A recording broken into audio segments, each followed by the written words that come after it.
Buenas tardes, bienvenidos a esta mesa titulada Juegos del lenguaje en dos autores griegos.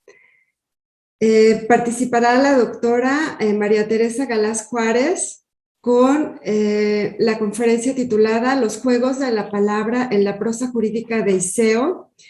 Y la segunda parte corresponde a la maestra Silvia Aquino López. Ella dará la conferencia El lenguaje en el miembro tercero de Herondas.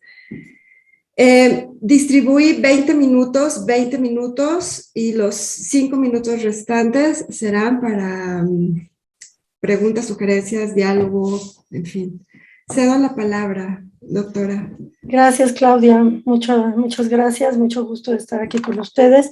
En primer lugar, quiero darle las gracias a los organizadores del evento, en especial a Marta Montemayor y a todo su equipo, que tan eficientemente han estado transmitiendo y han estado haciendo tan bonito este evento. En segundo lugar, quiero dedicar mi trabajo a un colega que hace muy poquito tiempo desapareció, se fue, y es el doctor Pepe Molina, que, bueno, yo lo conocí a él hace más de 30 años cuando fue mi alumno en la materia de versión literaria de clásicos griegos, y era un jovencito de unos 19 o 20 años. Entonces yo le dedico a él este trabajo. Gracias. Los juegos de la palabra en la prosa jurídica de Iseo. En su opúsculo, Elogio de Helena, el sofista Gorgias, experto maestro de retórica y creador de un estilo original y refinado, afirma que, cito, la palabra es un gran soberano, que en un cuerpo pequeñísimo e invisible lleva a cabo hazañas divinas. Puede cesar el miedo, alejar el dolor, infundir alegría, provocar compasión. Fin de cita. La fascinación goetea que ella ejerce sobre quienes la escuchan puede transformar la opinión del alma, y es al alma lo que los medicamentos al cuerpo. Y cito, y la misma relación tiene la potencia de la palabra hacia la disposición del alma que la prescripción de los medicamentos hacia la naturaleza del cuerpo, pues así como unos medicamentos expulsan del cuerpo unos humores y otros, e incluso unos cesan la enfermedad y otros la vida, así también las palabras. Unas causan dolor, otras deleitan, unas producen miedo, otras coraje en los oyentes, y algunas, con cierta persuasión perversa, envenenan y hechizan el alma. Fin de cita. Maestros en el arte de la palabra fueron los sofistas, que dejaron su impronta en los mayores exponentes de la prosa griega, los oradores atenienses. Entre ellos, muestra del perfecto dominio del lenguaje es Isócrates, quien, según la tradición, a su vez tuteló a Iseo y a Demóstenes. Así, Iseo se presenta como el eslabón entre el purismo de Isócrates y la oratoria vigorosa y cautivadora de Demóstenes. La prosa de Iseo es un ejemplo idóneo de los juegos de la palabra, donde la forma es un vehículo extraordinario para dar los aconteceres del contenido. En este trabajo expondré algunos elementos en la obra de dicho autor, cuya experiencia como logógrafo o abogado, logógrafos, pone de relieve tales juegos de la palabra que estructuran y sostienen el cuerpo de la argumentación jurídica. Para ello, me basaré en el primer discurso del corpus, el 1, sobre la herencia de Cleónimo. La temática del discurso, como la mayoría del corpus iseico, es la reivindicación de una herencia. En efecto, la reclamación oscila entre dos grupos opuestos de parientes que se disputan los bienes del difunto Cleónimo, mientras los sobrinos biológicos directos de Cleónimo, hijos de su hermana y clientes de Iseo, son quienes reclaman la herencia a otros parientes más lejanos. Estos últimos son los que vivían con el difunto, los lejanos, y aparentemente uno de ellos fue adoptado por él, ya que hay un testamento a su favor. Al contrario, los sobrinos, defendidos por Iseo, se apoyan en la ley de la herencia, que señala la línea de sucesión, dando preferencia a los parientes consanguíneos por sobre los colaterales. Por necesidades de la argumentación, el discurso dará un tratamiento distinto a sus partes, de manera que la apoye, y en consecuencia resulte más verosímil que la argumentación de sus oyentes, de sus oponentes, perdón, de sus oponentes. Siguiendo a Aristóteles en la retórica, y aquí es ya el cuadro que tienen ustedes allí, las partes del discurso que el filósofo propone como necesarias son dos: la exposición, prótesis, y la persuasión, pistis, aunque dichas partes pueden modificarse o aumentarse según las necesidades de la argumentación, por lo que la estructura de ambos discursos de tipo jurídico pueden contener además exordio, narración y epílogo. En el caso de la obra conservada de Iseo, constituida solo por discursos judiciales, normalmente este esquema se presenta ampliado y es distinto en cada discurso, según las especificidades del caso. Para el discurso 1, el esquema es mucho más ampliado según se ve a continuación. 1, proemio de los parágrafos 1 al 8. 2, narración, el anterior por favor, narración del 9 al 16. 3, proposición del 18 al 47. 4, prueba, que a su vez se subdivide en A, refutación del 18 al 36, B, especie de confirmación del 36 al 47. 5, epílogo, que a su vez consta de A, resumen de la prueba, 58 a 49, peroración, 50 a 51. Entonces se ve cómo en este discurso, cada discurso tiene una estructura absolutamente distinta. Son 12 discursos en total, los del corpus. Y vemos cómo realmente está muy sofisticado, porque tiene la prueba que tiene una refutación y una confirmación, el epílogo que tiene un resumen y una especie de confirmación, y el epílogo que a su vez tiene dos partes. Bien, desde un principio en el proemio, Iseo, abogado de los sobrinos, se vale de un recurso muy utilizado por los logógrafos, al grado de que se volvió un lugar común, topos, el presentar al litigante como el joven inexperto que atiende sus propios asuntos y que no está acostumbrado a verse envuelto en pleitos, alguien que no tiene ninguna relación con los asuntos que atañen a los tribunales. Lo anterior forma parte de las estrategias para lograr la benevolencia de los jueces, captatio benevolentiae. En este caso, los sobrinos son quienes descalifican el testamento que beneficia a sus oponentes, pero amplifican el hecho de que estos últimos se defiendan, invirtiendo los papeles y presentándolos como villanos.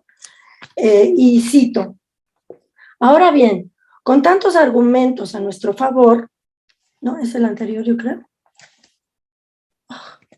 ¿Me falta? Sí. Bueno, voy a leerlo porque me falta un pedacito de griego.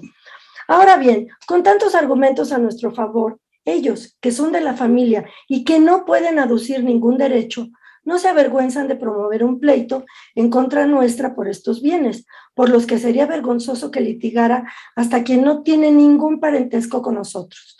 Entonces, los otros son los titulares del testamento, posiblemente son los adoptados, pero aquí los ponen como villanos y dicen: no pueden aducir ningún derecho.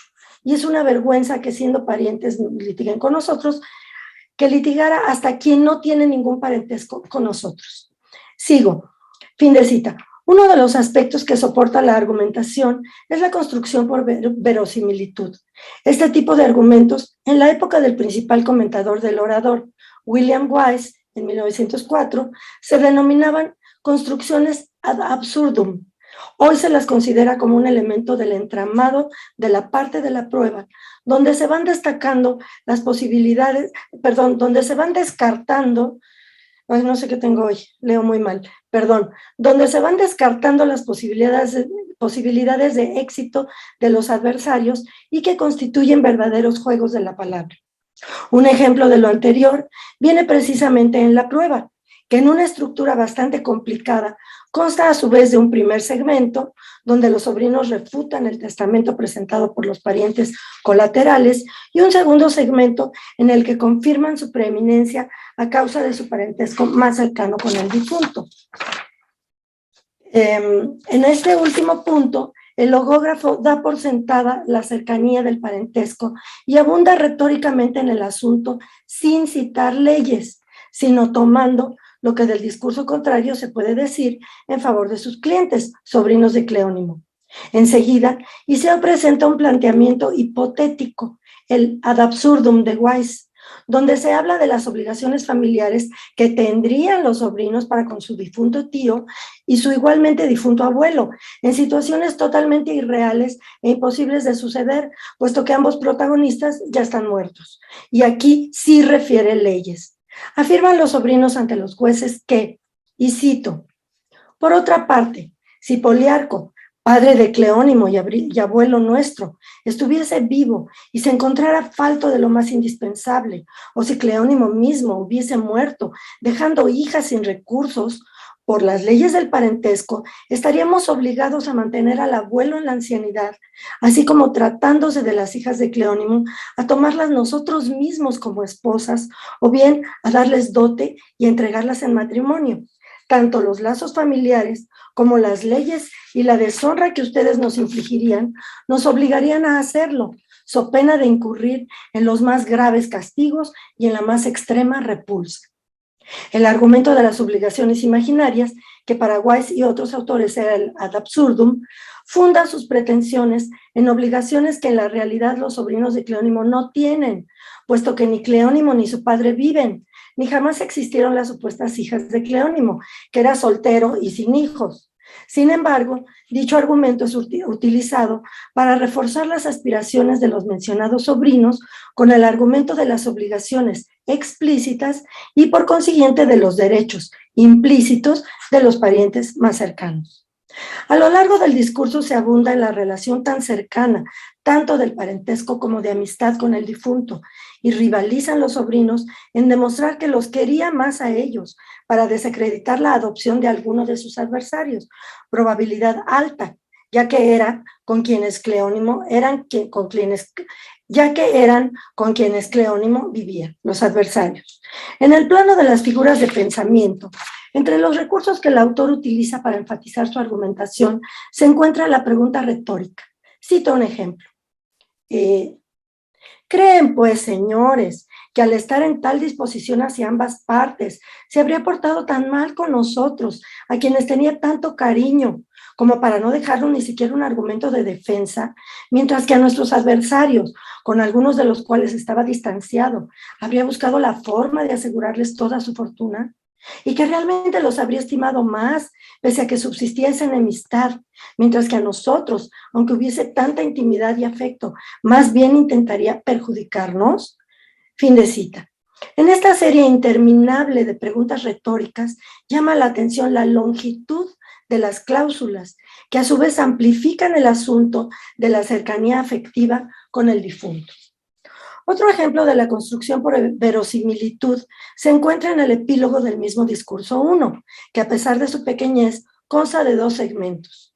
En el primer segmento se presenta el resumen de la prueba, parágrafos 48-49, donde se sintetizan los puntos principales en los que se basan los oponentes. Y cito el pasaje.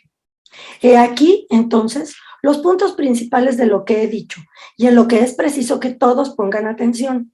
En la medida en que nuestros adversarios puedan probar sus afirmaciones e intenten persuadirlos de que según ellos Cleónimo dispuso ese testamento y de que después nunca se arrepintió en ningún momento, sino que de veras no quería que nos tocara nada suyo, mientras que a ellos les aseguraba el legado, en la medida pues en que se apoyen en tales afirmaciones, pero no demuestren nada, ni que son los más cercanos en parentesco, ni que tenían más intimidad con él que nosotros, ustedes deben considerar que en realidad lo están acusando de locura, pero no les están explicando si en su opinión el asunto es legal o no.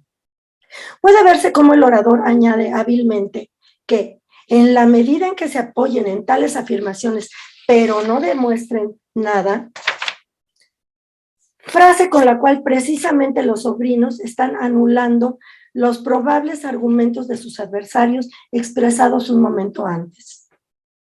Por otra parte, un aspecto interesante en los juegos de la palabra que presenta Iseo lo constituye la ambigüedad de ciertas expresiones. Precisamente en la última parte del párrafo anteriormente citado y que yo traduje, pero no les están explicando si en su opinión el asunto es legal o no, en realidad en griego dice: Aluj hosdikayonesti topragma didascusin humas, lo que significa literalmente, pero no les están explicando qué tan legal es el asunto. Lo anterior refleja la diferencia entre el pensamiento jurídico en el derecho ateniense y el derecho positivo moderno, para el cual algo puede ser legal o ilegal, pero carece de los grados o matices de legalidad que un griego de la época de Iseo podía apreciar. Por último, aquí quiero hacer una rapidísima reflexión en nuestra surrealista situación jurídica en México, pues creo que sí se podría hablar de matices de legalidad en los momentos actuales. Por último, en el principio de la narración, uno de los sobrinos se presenta y leo: de Inias Gar, Jotupatrosa del Fos, Epetropeus en Gemas, Teioson, Orfanus Ondas. Dinios, hermano de nuestro padre, nos tomó bajo su tutela porque éramos huérfanos y él nuestro tío. En la expresión Theios on, Orfanus Ontas, porque éramos huérfanos y él nuestro tío, se encuentra un bello ejemplo del estilo sintético de Iseo, donde con dos breves frases el litigante se caracteriza a sí mismo y a sus hermanos, a la vez que define el parentesco con Dinias, su tío paterno. Por este tipo de ejemplos, donde se utilizan a profusión los participios y las construcciones absolutas, Dionisio de Licarnaso califica el estilo de Iseo como más técnico, para diferenciarlo del de Lisias, más sencillo, y desconfía de él hasta afirmar que, a diferencia de Lisias, aun cuando mienta, parece que dice la verdad. Iseo, pese a que diga la verdad, siempre despierta la sospecha de que miente. Juicio injusto que anatemizó al orador desde la antigüedad. Solamente a partir del siglo XX comenzaron a revalorarse sus atributos estéticos y la originalidad de sus juegos de la palabra, con los que logró, indudablemente, obtener la victoria en los juicios. Gracias. Muchas gracias, doctora Galaz. Cedo de inmediato la palabra a la maestra Silvia Quino para... Buenas noches. Agradezco mucho la invitación a estas jornadas, especialmente a la secretaria académica de nuestro instituto. Yo he hecho este texto en memoria del gran profesor Luis Gil Fernández, que acaba de morir, filólogo griego, historiador y humanista. Mi texto es El lenguaje del Mimiambo III de Herondas. Perdón. En el tercer capítulo del libro tercero, no sé si pueden ver todo el texto, en mi pantalla no lo veo. Bueno, en el tercer capítulo del libro primero de Quintiliano, el maestro de retórica hispano-romano del siglo I después de Cristo nos muestra la diversidad de talentos y tratamiento que debían darse a los jóvenes que habrán de llegar a ser oradores. Pero nos interesa el método de enseñanza para los niños más chicos. Quintiliano dice: característica principal del talento en los pequeños es su memoria. La eficacia de esta es doble. Perdón, es que no puedo ver mi propio texto, perdón, ahora sí. Dice, entonces, característica principal del talento en los pequeños es su memoria. La eficacia de este es doble, o sea, captar fácilmente y retener con fidelidad. Lo inmediatamente próximo es su instinto de imitación. El joven de buen natural, sin embargo, estará muy alejado de ser aquel otro perezoso y abatido. El muchacho que yo tengo en mi mente aprenderá con facilidad lo que se le enseñe. Adelante, dice Quintiliano, pero que se azote a los alumnos mientras están aprendiendo, aunque sea por una parte costumbre aceptada, de ninguna manera lo quisiera, precisamente porque es cosa fea y propia de esclavos, y ciertamente un acto de injusticia.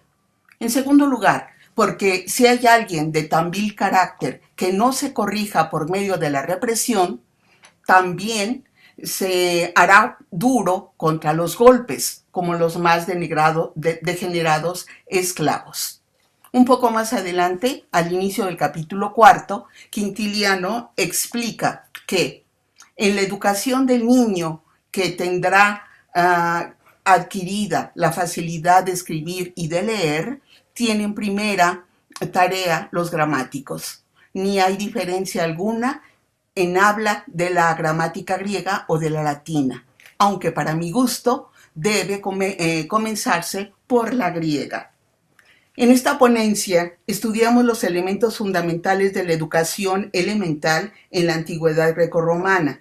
Me refiero a la enseñanza de los niños de 9 a 13 años aproximadamente.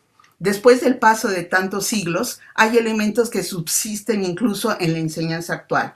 La escritura y la lectura, que en México se obtiene después de varios años, igual que en Grecia.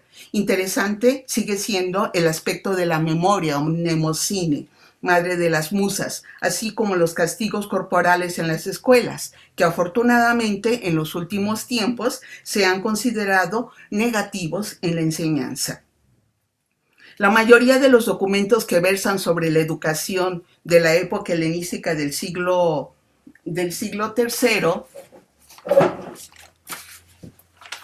III son de carácter arqueológico y epigráfico. Por eso es una novedad referirnos al único texto literario que poseemos sobre la educación infantil, el Didáscalos o el Maestro. Hablaremos del uso del lenguaje del Mimiambo III escrito por Herondas, cuya breve obra aparece en el único papiro que se descubrió en 1891, que hoy se encuentra en el British Museum. Este poeta reconoce como sus maestros fundamentales, primero a Hiponacte, poeta yámbico del siglo VI y principios del V, de quien Herondas dice que está en un segundo lugar en la literatura, por cantar sus versos cojos para los jonios, conciudadanos de Hiponacte y hermanos adoptivos de Herondas. El otro maestro de nuestro poeta es Apeles, a quien el arqueólogo italiano Bianchi Bandinelli lo pone al par de Rafael Sanzio.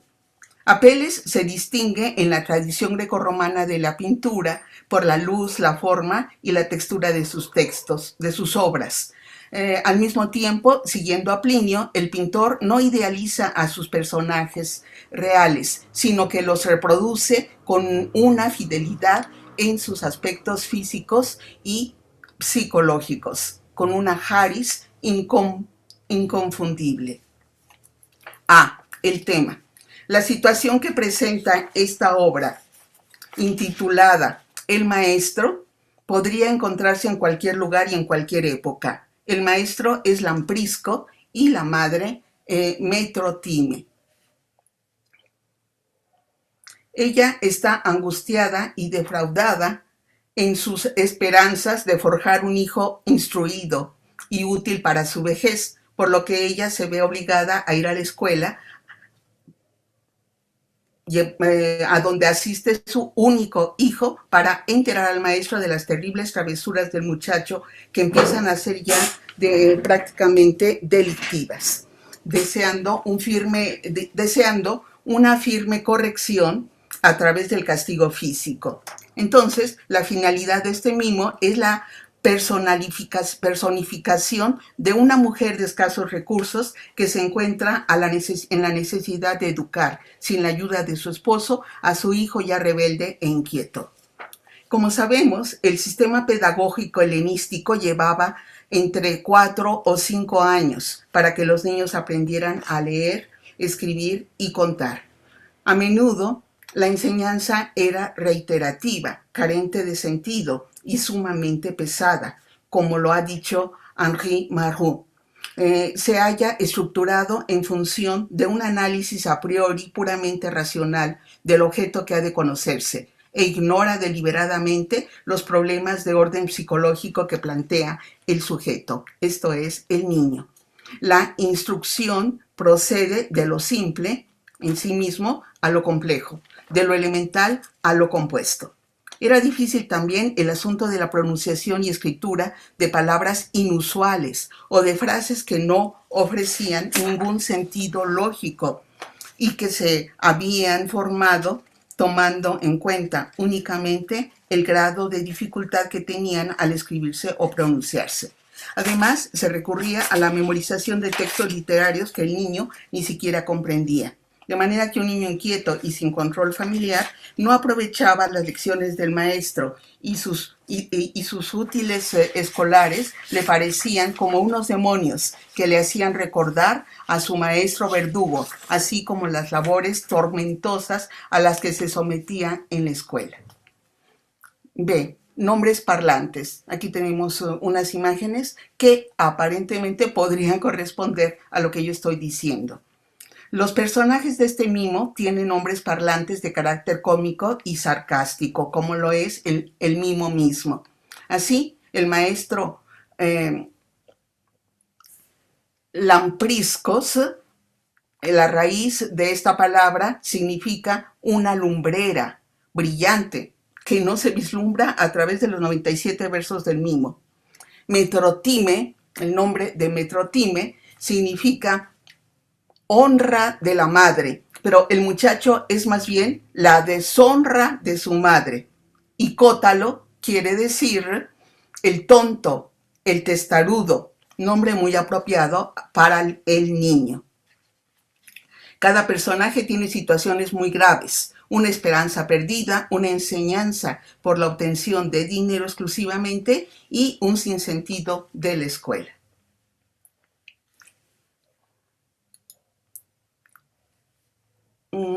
El poeta hace transmitir, aquí otra vez yo no puedo ver muy bien, y no sé si el griego se puede ver. Dice entonces, el poeta hace intervenir a Metrotime al inicio y al final del mimo en una auténtica composición en anillo, con la salutación a las musas, y termina en el mismo sentido. Metrotime dice: que te concedan las queridas musas, Lamprisco, deleite y gozo en la vida. Cuando termina prácticamente al final del mimo, dice la madre: voy a casa, Lamprisco, precipitadamente, a decirle esto al viejo, y con sus grillos volveré para que éste, con los pies juntos, salte aquí, ante los ojos de las venerables deidades a quienes ha despreciado. Como es sabido y como Hesiodo escribía, las musas eran deidades de las montañas y de los campos, y desde la epopeya se consideraban que eran 9, conducidas siempre por Apolo, y otorgaban la inspiración poética y el conocimiento para los hombres. Desde entonces en Grecia había una auténtica concepción religiosa sobre estas divinidades que otorgan el poder de la palabra, que llamaban verdadera. En la época helenística, una escuela tenía siempre en sus paredes las imágenes de las musas, como sucede en este mimo.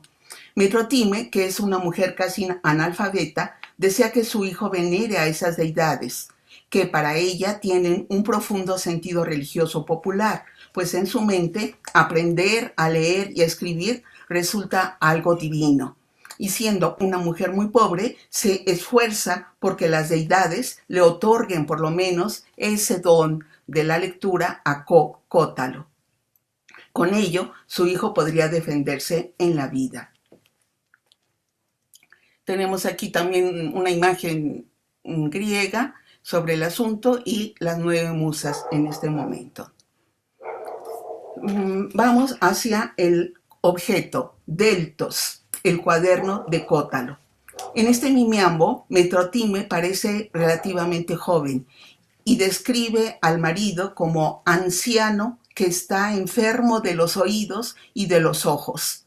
Ella, sin saber leer y él, sin ver ni poder oír, ¿cómo pueden enseñar a Cótalo? Alusión mímica. La familia alquila una pequeña vivienda donde todos conocen la clase de pillo que es Cótalo.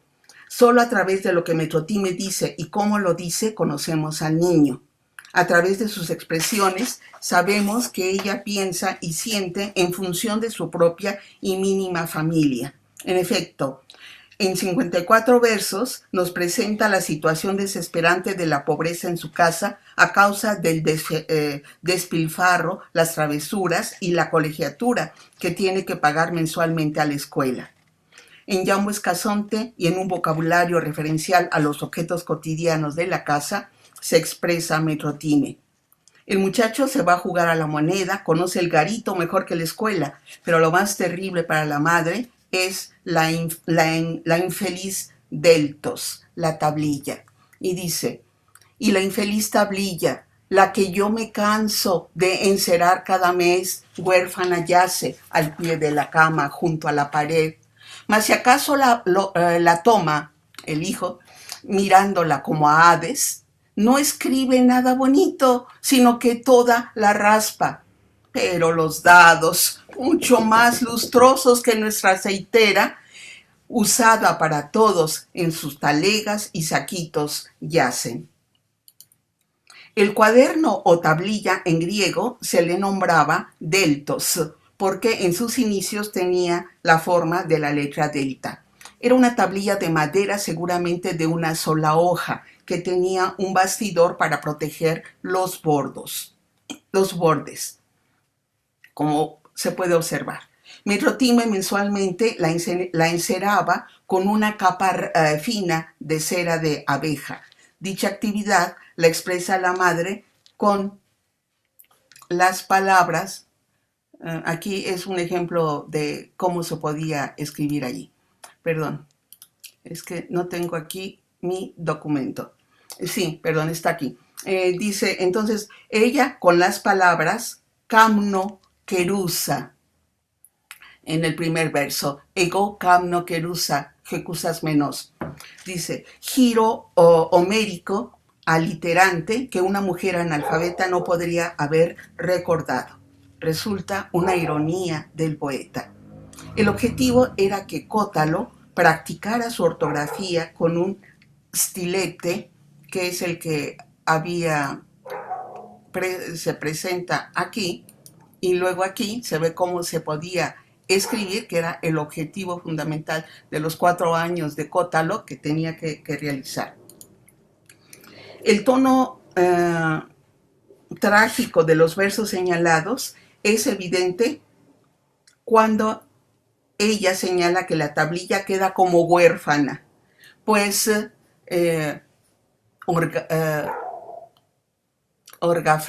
organé keitai, me equivoqué aquí con el griego. Entonces dice que huérfana, pues mientras ella la ciudad con tanto pues mientras ella la cuida con tanto esfuerzo, casi como si fuera su propia hija, el niño la abandona y la deja tirada frente a la cama.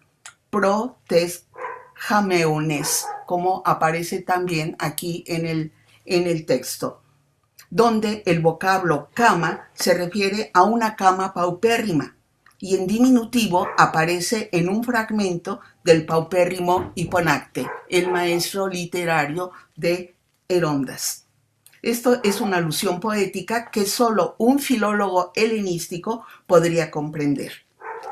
La madre muestra su ignorancia al decir que Cótalo no escribe nada bonito, grapseimen uden kalon. Grapseimen uden kalon. Pues lo que ella capta es solamente el aspecto visual de la escritura y no su contenido, pues no sabe leer. En cambio, dice que la raspa, usando el verbo en una temesis que encontramos nosotros aquí, ekteholes xisei, la temesis, ek, la partícula, y hole xisei, el verbo al final, usando el verbo con la preposición ek, de manera que nos encontramos ante un hapax legomenon.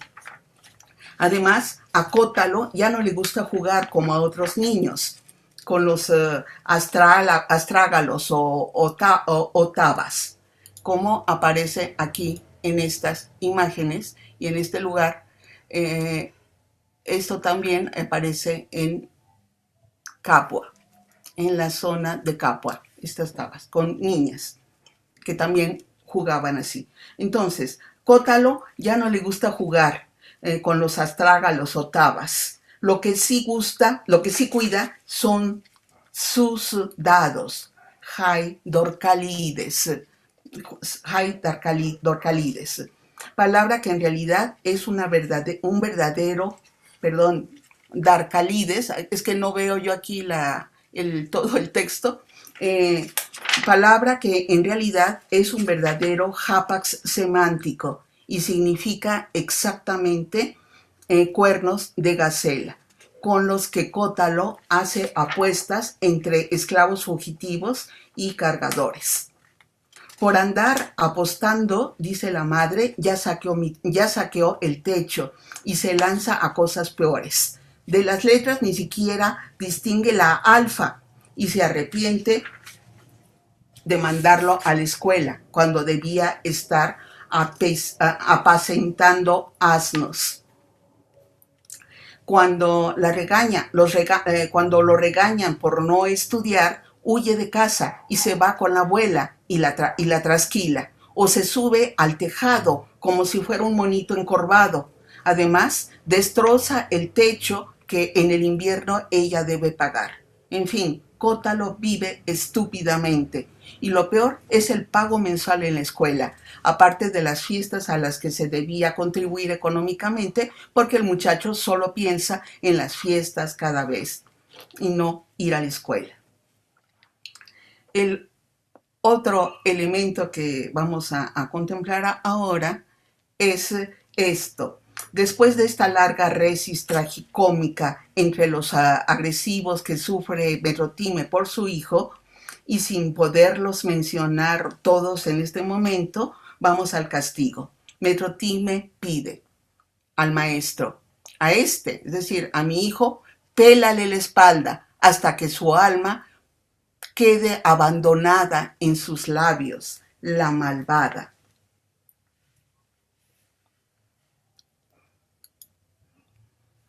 El maestro tendría que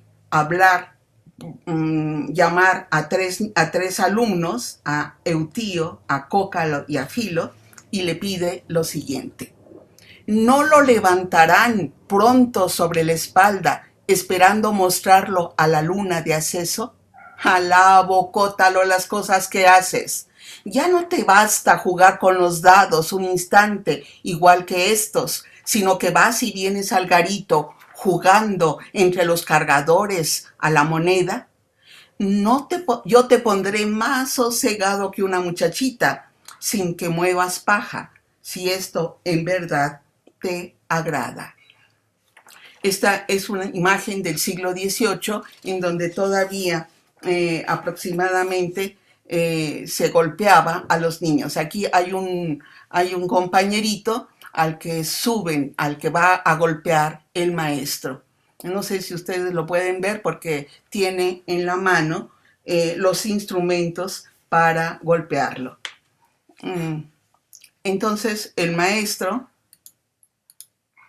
maestro dice: ¿dónde está el cuero afilado, la cola de buey con el que a los engrillados y aislados azoto? Póngalo alguien en mi mano antes que mi bilis estalle. Empieza el castigo cuando los compañeritos suben a Cótalo sobre su espalda para que el maestro lo azote con el esquitos o látigo afilado de cola de buey. Lo sigue insultando y amenazando. Cótalo le ruega que no lo azote más con el látigo duro, sino que lo siga golpeando, pero con el otro, que no duele, con el que no duele tanto. Luego pregunta a Cótalo cuántos azotes le darán.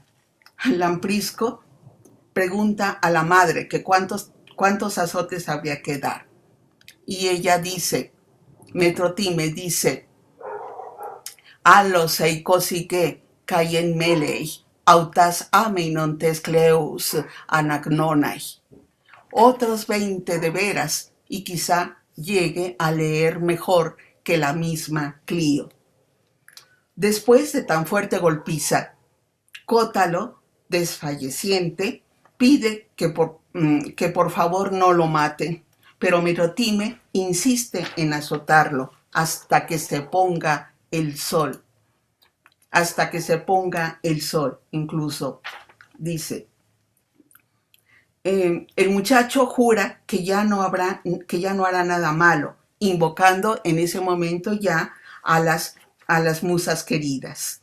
En efecto, Lamprisco ya ve que la piel de Cótalo está más abigarrada que una serpiente y que en la clase de lectura todavía le podrá dar otros azotes. Metrotime no cede.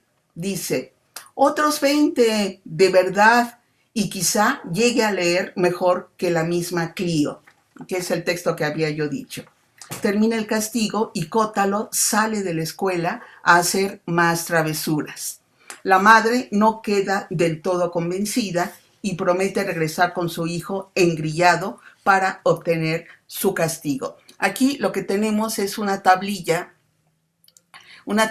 donde podemos observar cómo el maestro ponía aquí palabras que a veces no tenían ningún significado. En este caso sí tenemos algunas palabras, es posiblemente ya para una persona un poquito de mayor edad, y luego el niño tiene que escribir palabra tras palabra, copiar palabra tras palabra. Aquí le falta, por ejemplo, una letra, se le olvida ponerlas, no puede poner bien la pi, por ejemplo, el maestro la pone perfectamente, etcétera, etcétera, ¿no? Son varias copias que tiene que hacer. Y luego, pues se tiene que limpiar un poco la tablilla y seguir trabajando. Conclusiones. Podemos observar que durante la época helenística, en la isla de Kos, donde tal vez sucede este mimiambo, la escuela es una institución todavía privada, a donde quizá convivían niños y niñas. El objetivo era que el maestro enseñara a sus pequeños alumnos a conocer las letras y llegar a leer y a escribir. Metrotime no es como un ateniense avaro de los caracteres de Teofrasto, quien no quiere que sus hijos vayan a las fiestas de la escuela del didáscalos porque había que cooperar económicamente. Metrotime se esfuerza por educar al niño, que es un desastre en todos los sentidos. El texto presentado es un texto literario único sobre la enseñanza elemental. Metrotime posee un sentido religioso hacia las musas y respeta al maestro. Los azotes se dieron durante siglos, como vimos en Quintiliano.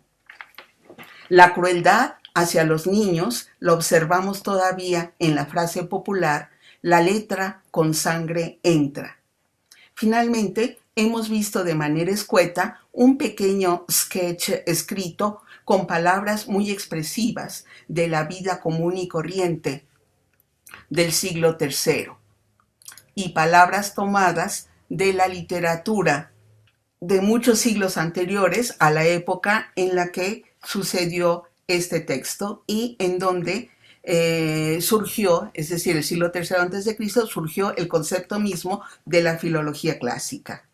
El mimiambo, el maestro, tiene la instantaneidad de un mundo familiar donde los gastos escolares son la economía doméstica más difícil de sostener en un mundo globalizado como lo era la época helenística. La hipótesis que sostenemos para este texto es que Herondas, por su ingenio personal y por su gusto por conocer a la gente del pueblo, entre las islas griegas y entre los ambientes eruditos de la corte de los Ptolomeos en Alejandría, nos describe una escena similar a la que tal vez él mismo pudo haber vivido y pudo haber sido sometido por golpes. Doctora, disculpe, ya rebasamos el tiempo, ya no queda más que despedirnos, no tenemos tiempo para comentarios, preguntas, lo siento mucho. Gracias. Buenas noches. Buenas noches.